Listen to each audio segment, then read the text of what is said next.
Boa noite a todos e a todas de casa. Estamos iniciando mais um evangelho no culto do Lar Jovem. Hoje estamos eu, Gabriel e a Estela, e a gente vai fazer o evangelho de hoje. E para começarmos, a gente vai começar lendo uma página.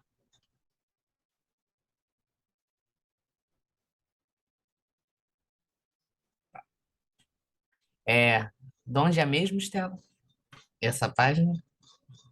É do livro Estante Viva, pelo Irmão X. Estudo da parábola.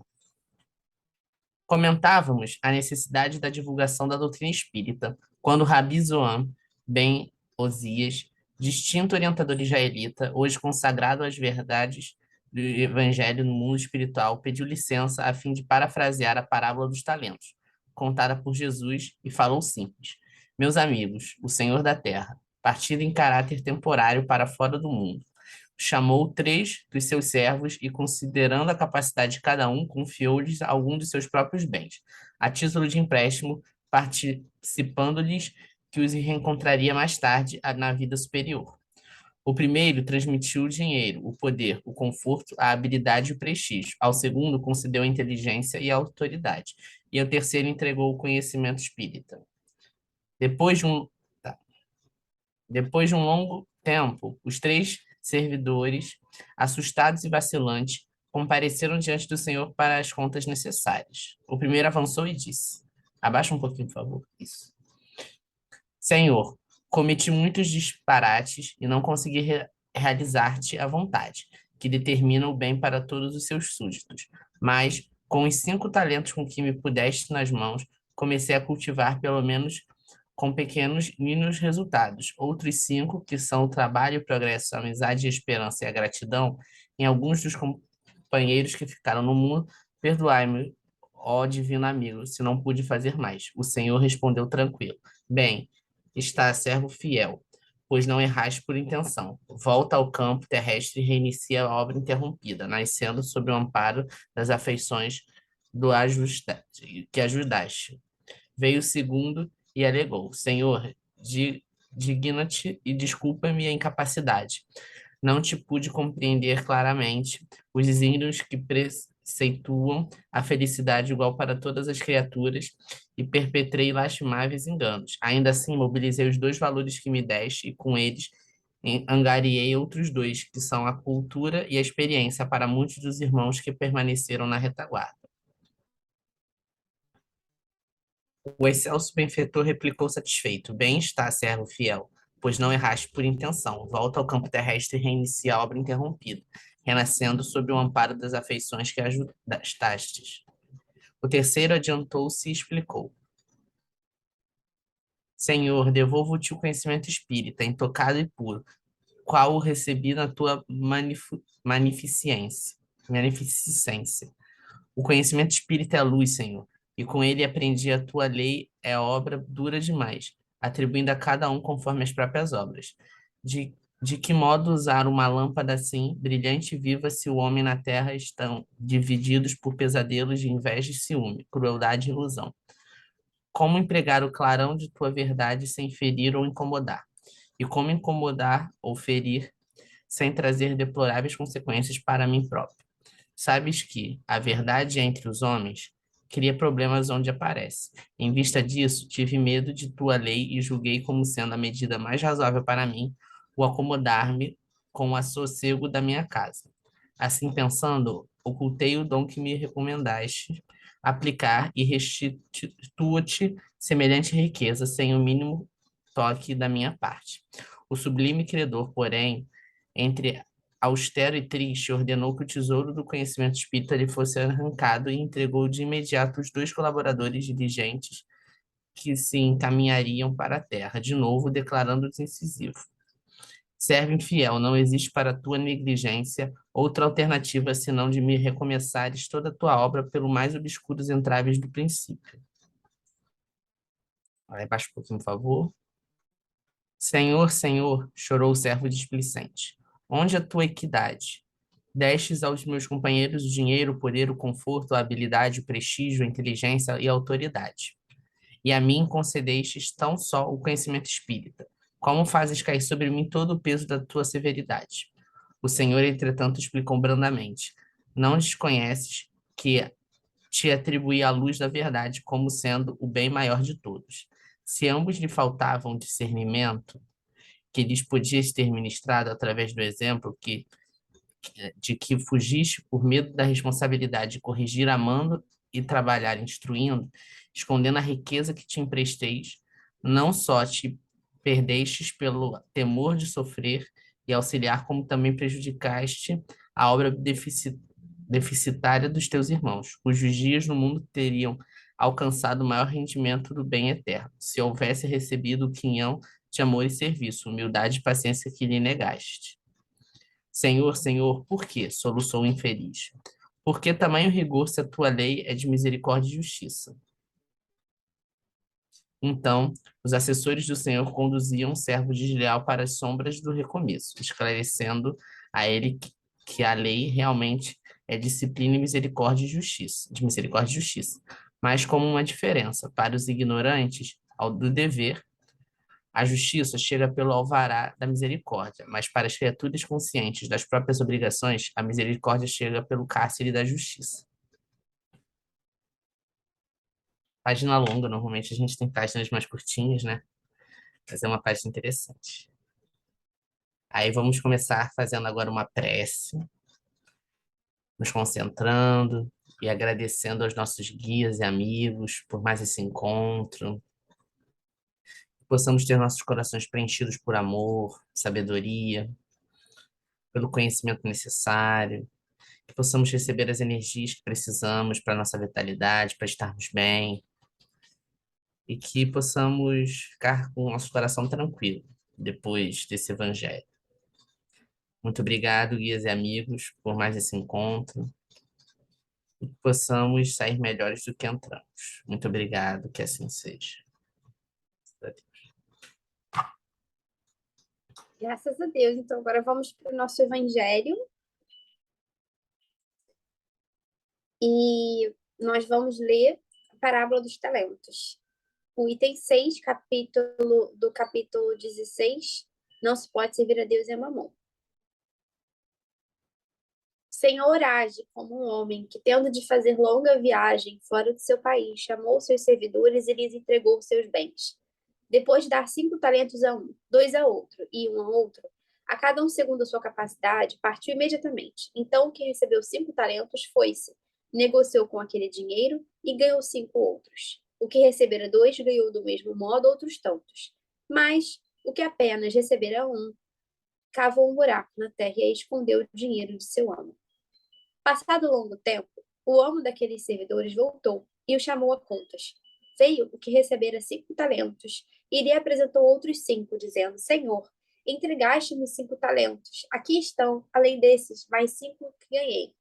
Respondeu-lhe o amo, servidor bom e fiel, pois que foste fiel em pouca coisa, confiar-te-ei em muitas outras. Compartilha da alegria do teu senhor. O que recebera 2 talentos apresentou-se a seu turno e lhe disse: Senhor, entregaste-me 2 talentos, aqui estão além desses 2 outros que ganhei. O homem lhe respondeu: Bom e fiel servidor, pois que foste fiel em pouca coisa, confiar-te-ei em muitas outras. Compartilha da alegria do teu senhor. Veio em seguida o que recebeu apenas 1 talento e disse: Senhor, sei que és homem severo, que ceifas onde não semeaste e colhes onde nada puseste. Por isso, como te temia, escondi o teu talento na terra. Aqui o tens, restitua o que te pertence. O homem, porém, lhe respondeu: Servidor mau e preguiçoso, se sabia que ceifa onde não semeei e colho onde nada pus, devias pôr o meu dinheiro nas mãos dos banqueiros, a fim de que, regressando, eu retirasse com juros o que me pertence. Tirem-me, pois, o talento que está com ele e deem-no ao que tem 10 talentos, por quanto dar-se-á a todos os que já têm. E esses ficarão acumulados de bens, quanto aquele que nada tem, tirar-se-lhe-á mesmo que pareça ter, e seja esse servidor inútil lançado nas trevas exteriores, onde haverá prantos e ranger de dentes. Mateus, capítulo 25, versículos 14 e 30. Então, nós pegamos só esse trechinho para compensar o tamanho da página inicial, porque a página inicial já nos traz, né, Gabs, a questão toda todo esse comentário da parábola dos talentos de Mateus. É claro que Kardec e os amigos espirituais vão comentar o Evangelho, mas como a gente só trouxe esse trechinho, a gente deixou pelo irmão X o comentário. E aí a gente consegue perceber muito claramente a correlação, né? De que aquele servidor que temeu o Senhor foi o servidor que ganhou conhecimento espírita na história. E que temeu usar porque temia o trabalho que teria de enfrentar a crueldade do mundo. E eu sinto que isso se relaciona muito com quando nós enxergamos as dificuldades, seja na nossa família, na no nosso círculo de amizade ou de estudo trabalho, a gente percebe essas vezes dificuldade de recepcionarem bem a mensagem espírita. Então, às vezes, quando a gente está entre amigos que são espíritas, ou viemos de uma família que é espírita e que já tem os hábitos espíritas, às vezes a gente acha que isso sempre é uma facilidade, realmente é.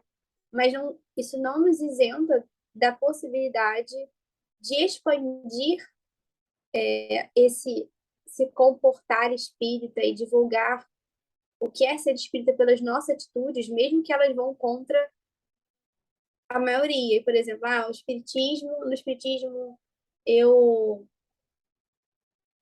aprendo que não estou pensando em nenhum exemplo, Gabriel, se você quiser falar algumas que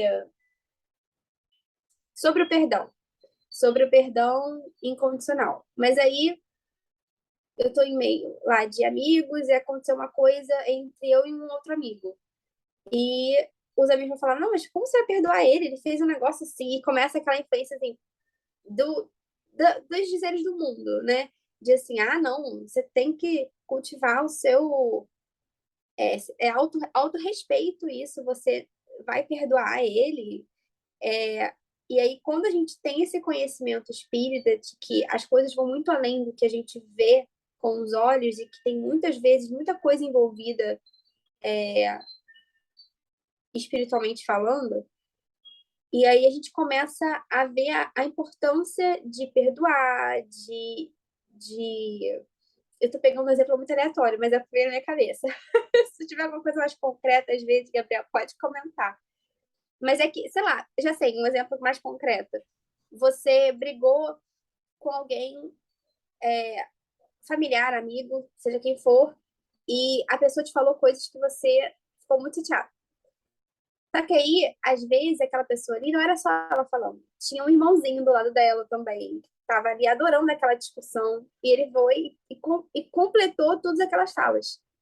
E aí a gente vai ver que, às vezes, aquela situação ocorreu para que a gente se ressentisse, criasse uma, uma inimizade ali, que às vezes impedisse que tivesse um clima de paz no lar, ou se for num trabalho qualquer que seja, no meio espírita ou não, para que o trabalho se desenvolvesse, porque se criou uma inimizade entre as pessoas por conta dessas pequenas calúnias e essas que a gente sabe que a gente pode superar se a gente exercitar compreensão, perdão. Fala aí, Gabriel, que eu tô falando aqui. Não, o que eu estava falando, eu estava pensando assim, né? Porque eu penso que, linkando o que você falou com que o servo, a questão do servo, né? Eu acho que, às vezes, a gente não pode ver a doutrina como um fardo. Porque se a gente vê a doutrina pesando nas nossas costas, a gente vira o servo que recebeu um talento e não aproveitou, né? E aí é muito complicado. Aí a gente não consegue colocar as coisas em prática, o perdão. A gente não consegue ter uma visão de que, às vezes, a gente é influenciado e a gente fala coisas que não são devidas. Sabe, a gente não pode encarar a doutrina como um fardo, né? A doutrina tem que ser uma coisa libertadora, né? A gente é libertado porque a gente tem noção da reencarnação, do perdão, perdoar 7 vezes 7, sabe? A gente tem noção dessas coisas. Isso tem que nos libertar, não nos prender. Então, a gente não pode se colocar numa postura, talvez, de ser o servo que tem medo. Não, porque senão eu vou reencarnar de novo com essa pessoa, senão eu vou ter que pagar isso depois. Mas não é uma lógica de punitiva, né? De que a gente erra e a gente paga. Não. A vida é mais complexa do que isso, né? Não é uma simples soma matemática de que você acerta, você ganha bônus hora, você erra, sabe? Eu acho que se a gente leva a doutrina para esse lado muito pesado, a gente vira, ao invés do servo que ganha os talentos e multiplica, a gente vira o servo que coloca tudo no buraquinho e fica rezando para que passe logo o tempo, sabe? E é muito complicado a gente se colocar nessa situação. Eu acho que a gente tem que tentar ver a doutrina como algo mais libertador, né? Pra gente mesmo, pra gente conseguir viver melhor, ter uma maior qualidade de vida. Que eu acho que a doutrina ela chega pra isso, pra nos dar qualidade de vida. Pô, eu sei que tem reencarnação, tal, mas o que que eu posso fazer agora? O que que eu posso resolver nos meus problemas? Sabe? Tem essa noção, a gente tem a noção da infinitude da vida, né? Que a vida é infinita, mas a gente consegue conviver com isso e não carregar como, eu posso postergar, né? Porque às vezes a gente pode ter um pouco disso, né? Que a gente pode postergar. Então, se eu recebi o talento espírita, eu posso postergar, porque eu já tenho um conhecimento. Mas tem a questão da gente recebe os conhecimentos e a gente tem responsabilidade sobre aquele conhecimento, né? Ele recebeu o conhecimento espírita, né, na parábola, né, não na parábola, mas no estudo da parábola, ele fala como se esse um talento fosse o conhecimento espírita. E aí ele fala, né, que como o conhecimento espírita ele multiplica. Pô, você podia ter ganho paciência, perdão. Ele não falou isso, assim, mas ele falou amor, né, ele falou várias coisas. Então, é assim, era um potencial muito grande dele com conhecimento espírita, mas ele preferiu guardá-lo. Então, assim, eu acho que tem muito isso, da gente não poder encarar a doutrina espírita como algo pesado. Assim, não é para ser algo pesado, óbvio, a gente fala de temas pesados, mas eu acho que não é por isso que a gente tem que encarar a vida de forma pesada. A gente pode encarar a vida de uma forma mais leve, sendo espíritas, porque eu acho que o espírita tem que levar a vida de forma mais tranquila mesmo, até para a gente ter essa qualidade de vida interessante, né? Ter uma reencarnação mais leve. Sim, e complementando o que você está falando, é, é não querer, às vezes, fugir também da convivência com o mundo, porque tem aquela coisa, não vou, eu vou fugir da convivência com o mundo para não me contaminar com os maus hábitos. Eu não vou a tal lugar porque. E eu, às vezes, me deparo muito com essas questões. E a gente, quando lê essa parábola, principalmente essa história do X, a gente vê que a gente, às vezes, está perdendo a oportunidade de nós sermos aqueles que contaminam com o bem, de que contagia com o bem. Com o nosso exemplo. Às vezes, sei lá, é, eu um exemplo que eu sei que pode não ser o que todo espírita pensa e sente, mas que é uma coisa que a gente, enfim, por exemplo, eu vou para um grupo de amigos, mas tem alguns amigos que vamos sair para a gente encher a cara, vamos beber, ou então fumar, alguma coisa assim. E aí, porque eu sou espírita, não é que eu não possa estar junto com as pessoas numa festa, numa confraternização. Mas se eu enxergo dentro para minha vida, se faz sentido para minha vida, dentro do que eu aprendo pelo espiritismo, que encher a cara e fumar não é algo que vai me trazer algo produtivo, às vezes vai me trazer até companhias que vão me fazer entrar num vício, então eu assumo a responsabilidade e tá bom, olha, eu vou sair com vocês, mas eu não vou beber, não vou fumar. Aí as pessoas já começam, por quê? Que cafona, não sei o quê. Não sei se usam esse termo já, gente. Eu tô um pouquinho mais jovelha, não sei se usam cafona esse termo, mas. E aí. Mas é um exemplo, assim, da gente não saber que a gente se posicionando, a gente pode ser um exemplo e a pessoa olhar pra gente, porque, olha, fulano não faz isso, fulano não se comporta dessa forma. Eu dei esses dois exemplos, mas tem várias outras coisas que, sei lá, colar na prova. Eu decido não colar na prova. Por quê? Porque isso não me traz uma paz de consciência, porque eu sei que eu vou estar me enganando. Mas Estela, por que que você, ou Gabriel, por que que vocês têm essa postura? Porque a gente é espírita, e aí a gente encontra dentro do espiritismo algumas coisas que nos fazem sentido de não fazer tal atitude.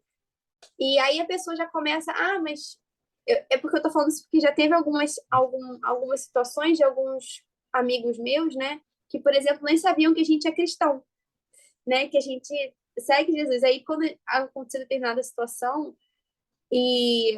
Ué, mas vocês são cristãos? Espíritas são cristãos? Então, a gente não sabe a oportunidade que às vezes a gente deixa de aproveitar quando não se coloca nas conversas, seja de família, seja de amigos, como espíritas, né? Às vezes a gente tem um receio de Sim, falar que é ser espírita, porque vai ficar chata, lá vem ela, espírita. Mas sim, às sim. vezes isso pode trazer um benefício, sempre, né? Que é o que você falou da Sim. parábola. E, Estela, tem uma coisa assim, tudo que você falou, a gente pode definir como aquela frase, né? As palavras, como é que é? As palavras convencem, mas o exemplo arrasta.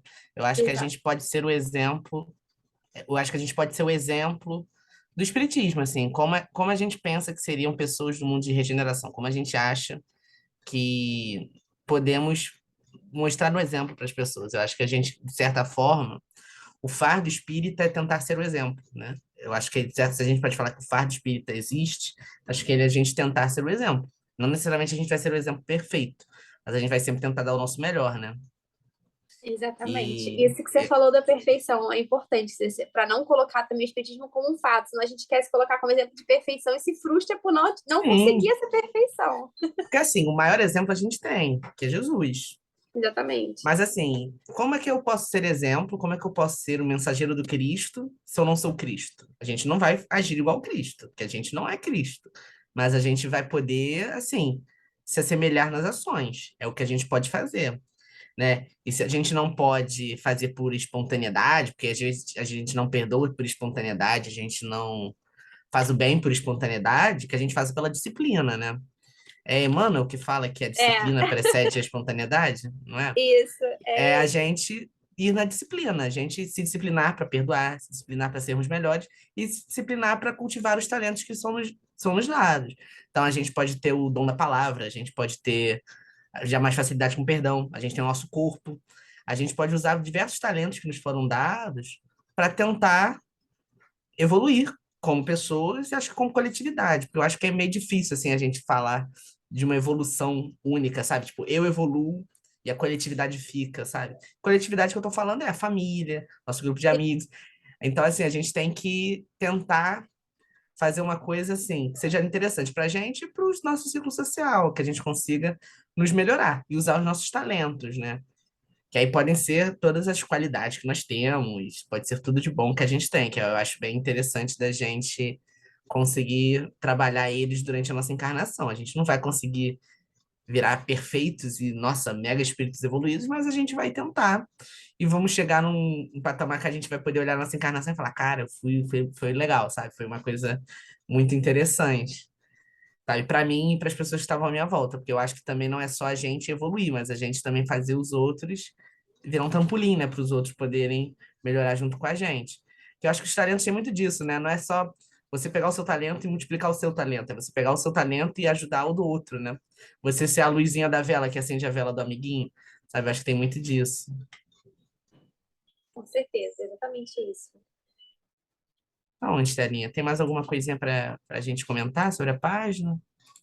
Mais alguma coisinha? Não, acho que só lembrar de uma referência que pra gente do que você falou, né, de ser um trampolim, é da Alcione, do Renúncia, do livro Renúncia, porque ela foi esse exemplo, né? Ela está presente 50 anos depois, no livro 50 anos depois, como Célia, e retorna com o mesmo grupo familiar. Em Renúncia, ela já é um espírito evoluído, ela já nem morava mais na Terra, nem na nossa constelação, Hum, mas ela volta para poder ajudar aqueles que ficaram, que foram os amores dela. Exatamente o que você falou, né? A gente não é, a gente não vai ser feliz se evoluindo sozinho. A gente vai precisar dos nossos amores que ficaram.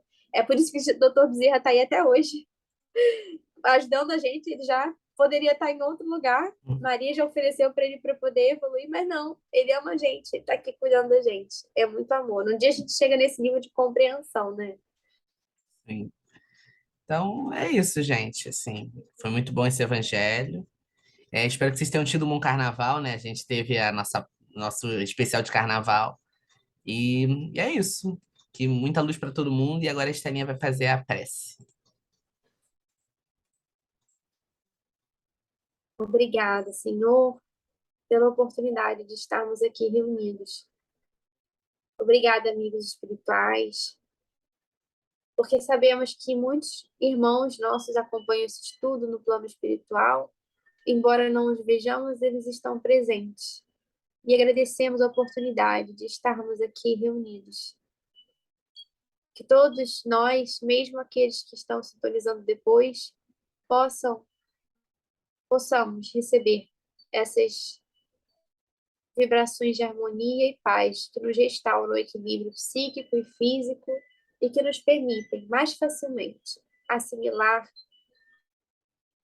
no nosso dia a dia essas lições que são estudadas nesses momentos de evangelho. Gratidão por tudo hoje e sempre, Senhor. Que a tua paz permaneça conosco durante essa semana. Até o próximo encontro. Que assim seja, graças a Deus.